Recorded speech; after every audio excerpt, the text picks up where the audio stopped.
Un percorso tra i principali monumenti e musei con il supporto delle nuove tecnologie. Feltre presenta la Totem Card, un unico biglietto per scoprire le meraviglie e le suggestioni offerte dalla città arroccata sul Colle delle Capre e cinta dalle mura rinascimentali. Ne abbiamo fatto un po' una missione, nel senso che vogliamo dare alla città un nuovo ruolo attraverso proprio l'investimento in cultura e di fatto poi anche in turismo, un turismo intelligente. Io credo anche che questa situazione del Covid, per quanto ovviamente all'inizio è difficile per tutti e per tutti i settori, io credo che per una città come Feltre possa in qualche modo come dire, dare un'impronta diversa anche nella prospettiva futura. Numerose le opportunità offerte dalla Totem Card, 5 i siti visitabili, comprese le ex prigioni di Palazzo Pretorio che saranno inaugurate il 24 luglio. Nel pacchetto è inclusa la visita al Museo Diocesano, col quale l'amministrazione comunale di Feltre ha da poco rinnovato la convenzione. Il Museo Diocesano attraversa praticamente nel corso di secoli, sia dal punto di vista architettonico,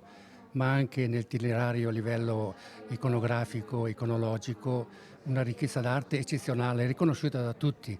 Non a caso la dottoressa Anna Maria Spiazzi della Sovrintendenza ha detto che il Museo Diocesano è il più bello del Triveneto. La Totem Card sarà venduta nelle edicole e sarà offerta gratuitamente a chi soggiornerà a Feltre. I siti storici saranno aperti in collaborazione con le associazioni culturali feltrine, da sempre vicine allo sviluppo della città.